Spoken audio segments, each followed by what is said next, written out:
First one. Miss you. Really? No. I was going to say, I was surprised at that. Arno, we just had a chat with Ryan, and he spoke about his dad's been telling him to shoot more. What have you been telling him? Hopefully other dads say the same then against other players. What did I tell him? Nothing specific. I didn't tell him to shoot more, but he's been in and around the box a few times more now. But the main thing he needs to do, of course, is set up our attacks and organize the rest defense. But once in a while, he can be a help offensively also, and that's what he's done a few times already this season. And yeah, this weekend he had a little bit of luck because it was a deflection.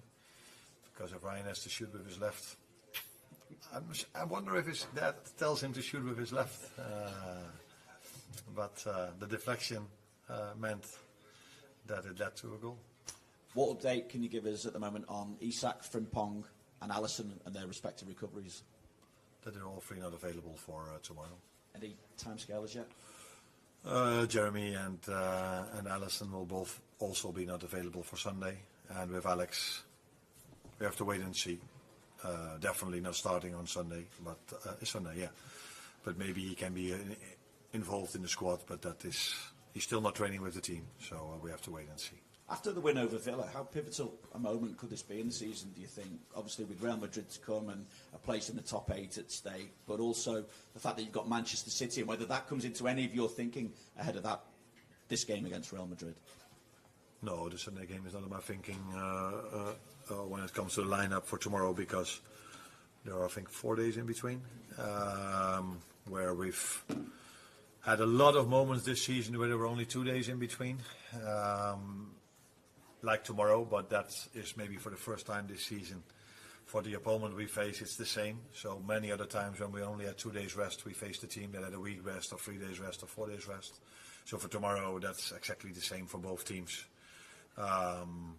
So the lineup for tomorrow will have nothing to do with what happens on Sunday. The good thing is that we won on Saturday, but yeah, that was about time, I would say, for us to start winning a game of football again. And obviously it could be Trent's first return to Anfield. I just wonder, I mean, Ryan said that he's going to give him a hug. What kind of reception will he get from yourself, and what kind of reception do you hope that Anfield gives Trent as well? No, I can only tell you what kind of reception he gets from me. I have great memories on the player and on the human being. He was our vice captain. He was my vice captain last season. I have memories working with him who were only positive, and I have memories when I was watching him in front of the television, which are only positive as well. I can remember multiple great moments of him wearing the Liverpool shirt. So he will get a warm welcome by me, and let's first wait and see if he's on the pitch tomorrow, and how our fans will react. I have no clue how that's going to be, but he gets a warm welcome from me, that's for sure. Thank you. Hi Arne, Juan Jaume for Flash Score.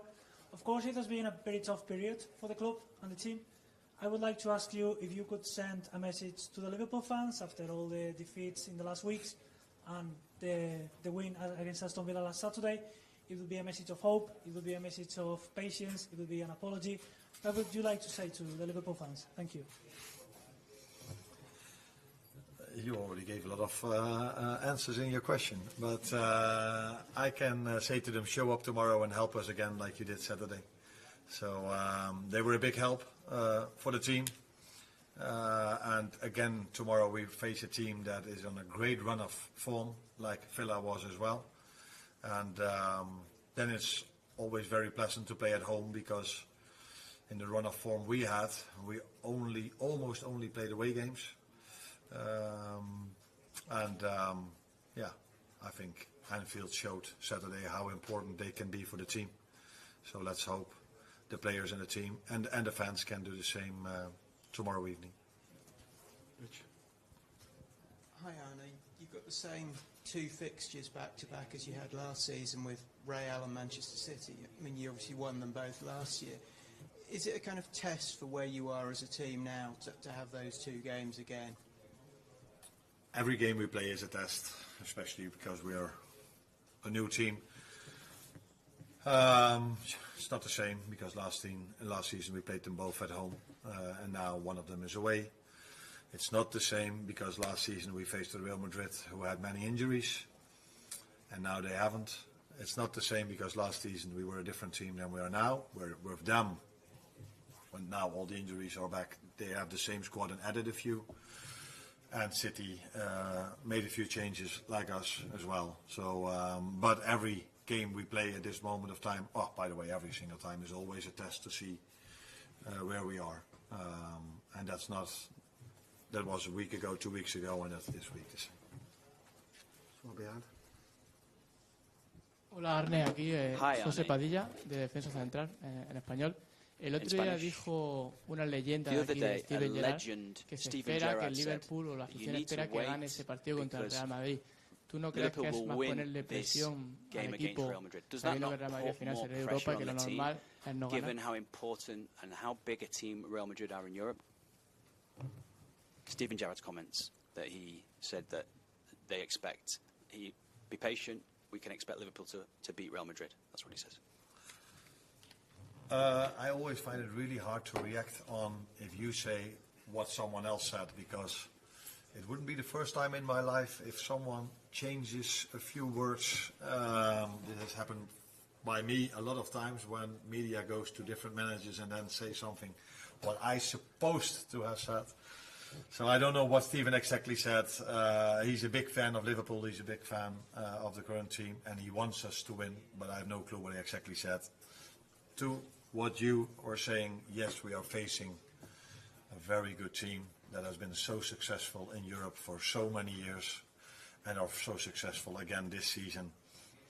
We have a great team, a great manager, and great individual players. So we respect the opponent a lot.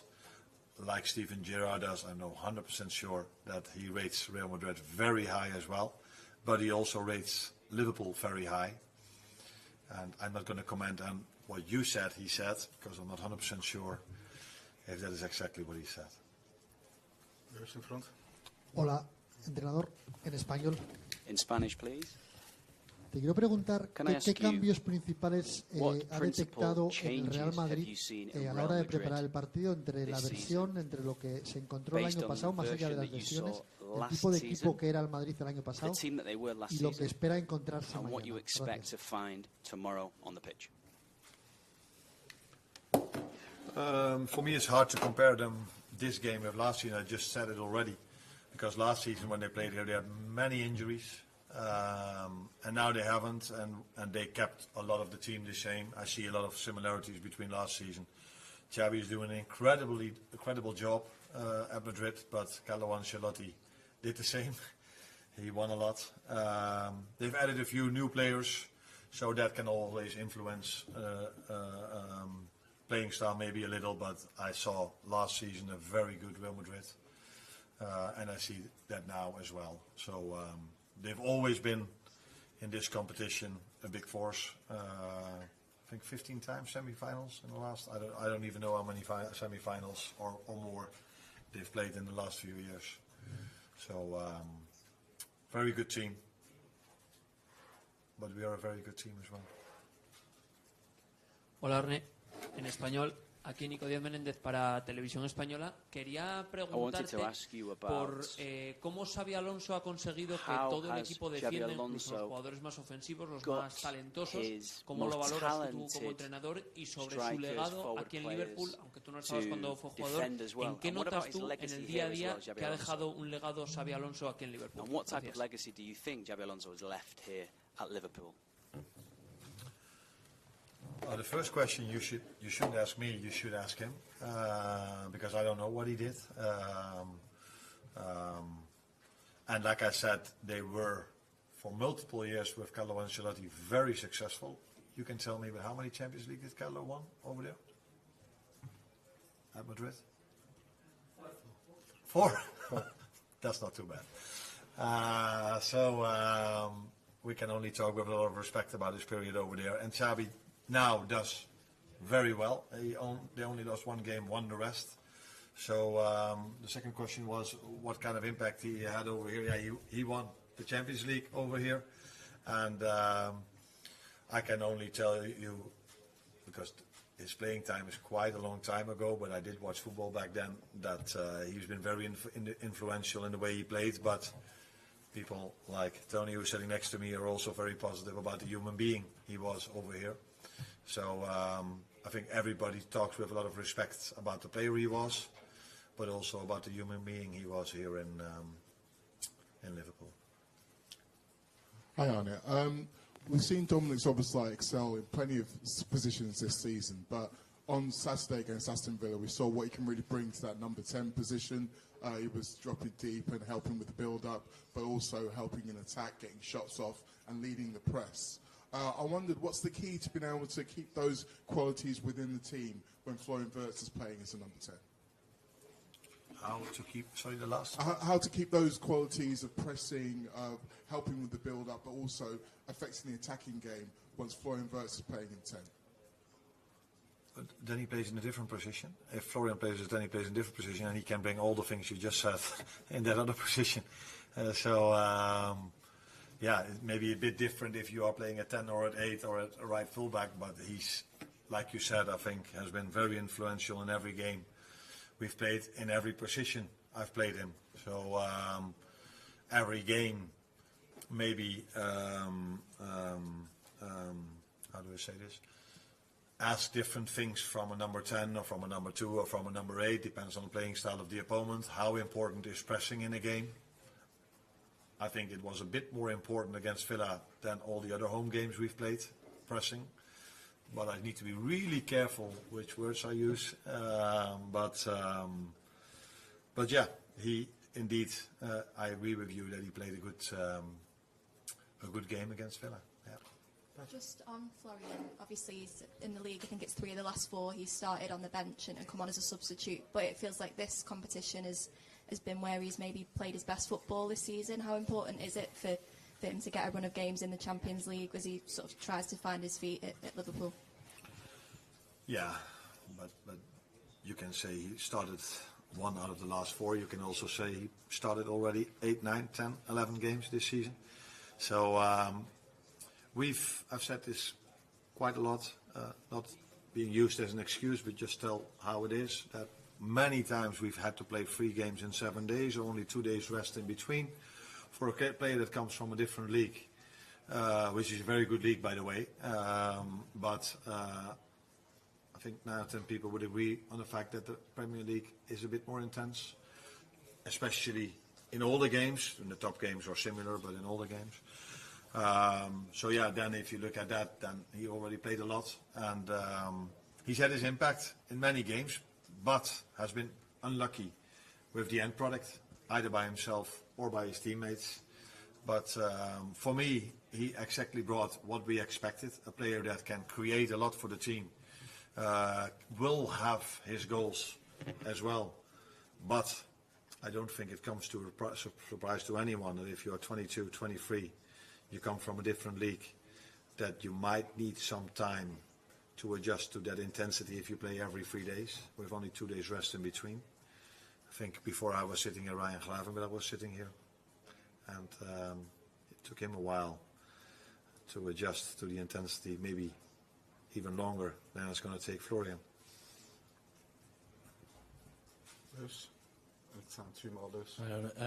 Last season in this fixture, Conor Bradley had one of his best games, I thought at least, of the season. What have you made of his progress since you've been in charge of him, and what more would you ask from him as he steps up his development?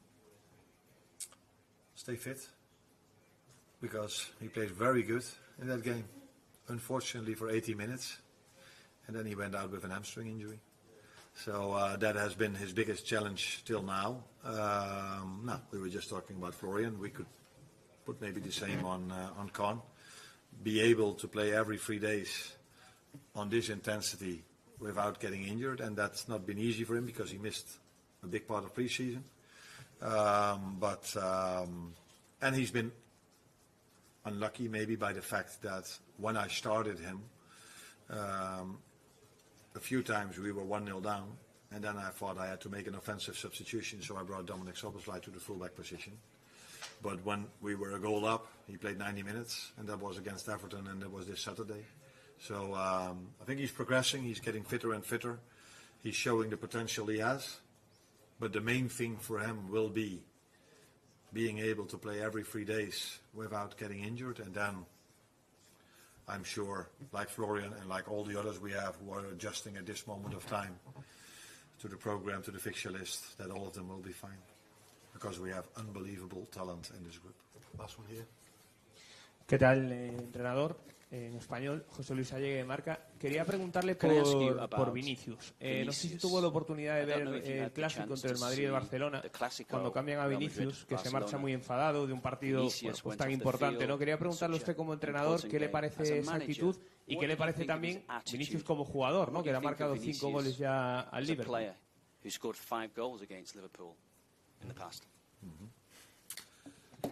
If I think about El Clasico, that's not the first thing that comes up to my mind, how his reaction was after he got substituted. It was a fantastic game to watch, with two teams that were very strong, with individuals that were very special. And he had a few great moments. I think it was already after 2 minutes where he went one-on-one and was... the referee awarded a penalty which the VAR overturned, but that is one of the things where we have to be aware of. He's lightning fast. His one-on-one, he's very, very, very special. Can take on 2, 3, 4 players. Against Juve, the game they won 1-0. I think he was underloaded in a 5-against-1. There were 5 defenders very close around him, but he was able to still find a position to get his shot off, hit the post, and the rebound went in. So I think we're not the only team that he played against there, where he scored against, because he's an unbelievable individual for Real Madrid as long as he's played there. Thank you, everyone. You're welcome.